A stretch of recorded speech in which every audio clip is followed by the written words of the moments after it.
In the previous video, we ended by drawing a Lewis structure for carbon dioxide like this. But we said that, theoretically, we could have also drawn it like this, with a triple bond between this oxygen and carbon, and a single bond between the carbon and the other oxygen.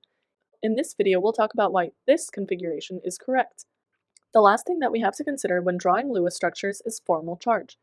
Formal charge is a way of accounting for the buildup of charge density in some areas of molecular compounds. We investigate each atom and look at the amount of electron density, the number of electrons the molecule has on that atom, versus the number of valence electrons the atom usually has. Any difference in those numbers is what we call formal charge. Let's take a look at the configuration of carbon dioxide with double bonds between the carbon and each oxygen atom.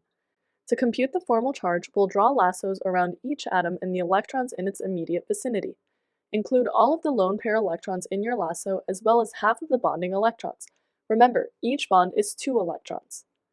How many valence electrons does an oxygen atom have? That's right, oxygen is in group 16 and so it has 6 valence electrons. How many electrons are in this lasso around the oxygen atom? There are 6 electrons in this lasso, the 4 lone pair electrons and 2 bonding electrons. So the difference between these two numbers of electrons is 0, so the oxygen has no formal charge. There is no unusual buildup or depletion of electron density around this oxygen in carbon dioxide. The same is true for the other oxygen atom as well. What about the carbon atom? What is its formal charge? A free carbon atom has 4 valence electrons. The lasso that we drew has 0 lone pair electrons in it, but it has 4 bonding electrons, 2 from each of the double bonds. This means that carbon's formal charge is also 0. To find the overall charge of a molecule, we add up all of the formal charges on the atoms within the molecule. Because all of the atoms in this carbon dioxide have formal charges of 0, the overall charge of the molecule is also 0. But now let's look at this other configuration of carbon dioxide that we briefly showed in the last video.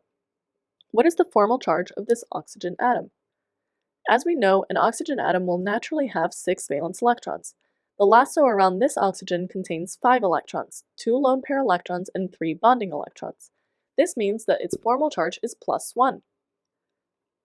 There is a depletion of electron density around this oxygen atom in the molecule compared to a naturally occurring oxygen atom.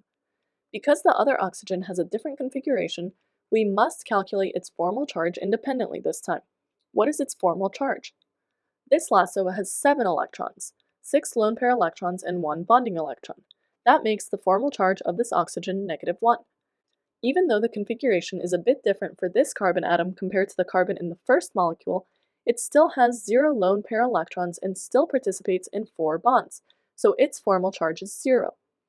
What is the overall charge of this carbon dioxide molecule? As we said, to find the overall charge of a molecule, we add up all of the formal charges of the individual atoms in the molecule. Because we have an oxygen atom with a +1 formal charge and another oxygen atom with a -1 formal charge, the overall charge of the molecule is 0. So which of the Lewis structures for carbon dioxide do you predict is more correct? Although both molecules have an overall charge of 0, molecule 1 has formal charges of 0 on each atom within the molecule, which means it is the better Lewis structure. Molecule 2, on the other hand, has multiple formal charges spread out on atoms throughout the molecule, which means that it is not as good as the other Lewis structure. That will be our last rule. We always try to minimize formal charge when drawing Lewis structures.